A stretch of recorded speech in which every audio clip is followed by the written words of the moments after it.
Synthetic cubism. Pablo Picasso ने synthetic cubism में जो काम किया है वो एक तरह से घनवाद का ही मुख्य घनवाद की मुख्य शाखा या घनवाद के मुख्य अंग के रूप में जाना गया। और 1912 से 1919 के बीच में पिकासो ने या ब्राक और हान ग्री इन दोनों कलाकारों के साथ में इस कला शैली को विकसित किया था। और हम देखते हैं कि जो सिंथेटिक क्यूबिज्म है उसमें जो आकार है, सतह है, कोलाज के तत्व है, पेपर के टुकड़े, रुई या फिर जो भी वेस्ट मटेरियल हम देखते हैं उन सब के साथ में मिश्रित विषयों को एक विस्तृत भिन्नता के साथ में उन्होंने प्रस्तुत किया। और न केवल इन रूपों में, चित्रों में भी उन्होंने एक विभिन्न पर्सपेक्टिव के रूप में उसको यूज में लिया था। और जो जैसा कि हम पिकासो का जो चित्र है थ्री म्यूजिशियन, उसमें हम इस प्रकार का उदाहरण देख सकते हैं।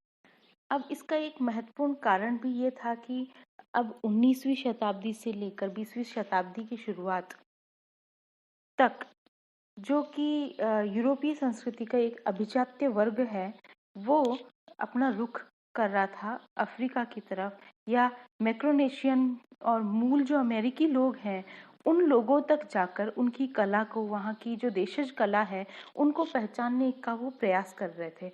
जिसमें हम देख सकते हैं कि पहले जो कलाकार प्रभाववाद में जो हम गोगा की बात करते हैं, पॉल गोगा की, वे अफ्रीका के तिहाती बीच पे काम कर चुके थे। हेनरी मातिस भी इनमें ऐसे कलाकार थे जिन्होंने अपनी जो यूरोप से निकलकर बाहर जाकर वो काम कर रहे थे। एक और कलाकार है जो कि पाब्लो पिकासो। इसने विदेशी संस्कृतियों को जानने की चेष्टा के फलस्वरूप उन्होंने अफ्रीका या जो भी ट्राइबल जो मूल है उन लोगों की शैलियों को बहुत गहनता से अध्ययन किया। और हम देखते हैं कि पिकासो ने निश्चित रूप से वो पाया है कि जो ये कलाकार काम कर रहे थे वे बहुत चित्र को अच्छे से समझ के उसको सरलीकृत करके वो प्रस्तुत करते, ना केवल चित्र, उनके जो जनजातीय जो मुखौटे हैं उनके अंदर भी वो चीज देखने को मिलती है। और इससे पिकासो बहुत प्रभावित हुए और प्रेरित भी हुए। 1906 के आसपास ग्रेटवर्ड स्टैंड के माध्यम से पिकासो सबसे पहले मातिस से मिलते हैं। और जब दोनों कलाकार एक ही विचार के साथ में पर अपनी कला शैलियों को अलग अलग रखे हुए वो एक ही चीज से आकर्षित होते हैं, वह है कि दोनों कलाकारों की जो रुचि है वह आदि मानव या हम आइबेरियन जो स्कल्पचर्स है उनकी बात कर रहे हैं, या अफ्रीकन जो कला है, अफ्रीकी जो जनजातीय लोग जो मास्क बना रहे हैं उनसे उनका परिचय होता है। और एक तरह से अपने जो पूरे जीवन काल में उन्होंने ये जो ग्रीक है, आइबेरियन है तथा अफ्रीकी जो कला है इनसे प्रभावित होकर नए नए तरीकों से उन्होंने अपने चित्रों को प्रस्तुत किया।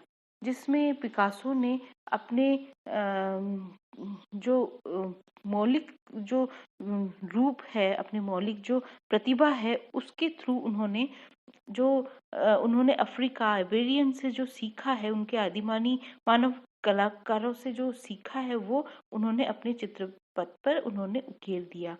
जैसे कि उन्होंने सिर्फ चित्र नहीं किया, उन्होंने स्कल्पचर्स भी बनाए। जैसे बुल का चित्र बनाना है तो साइकिल के हैंडल को बुल के रूप में प्रस्तुत कर देना, या फिर मास्क बनाना है तो पुराने जो स्क्रैप्स होते हैं उनको प्रस्तुत कर देना, लकड़ी के टुकड़े, जले हुए टुकड़े, कोयले, उनसे कोलाज के रूप में उसको प्रस्तुत कर देना। ये सब चीजें इस कलाकार ने अफ्रीका के जो आदि मानव संस्कृति है वहां से ये लर्न किया।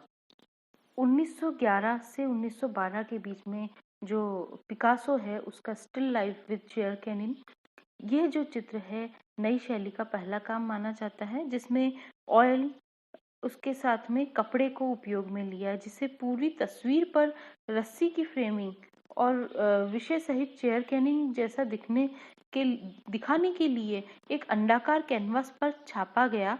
और बाईं ओर JOU अक्षर हैं जो उनके क्यूबिस्ट चित्रों में भी दिखाई देते हैं और ले जर्नल शीर्षक अखबार को संदर्भित करते हैं।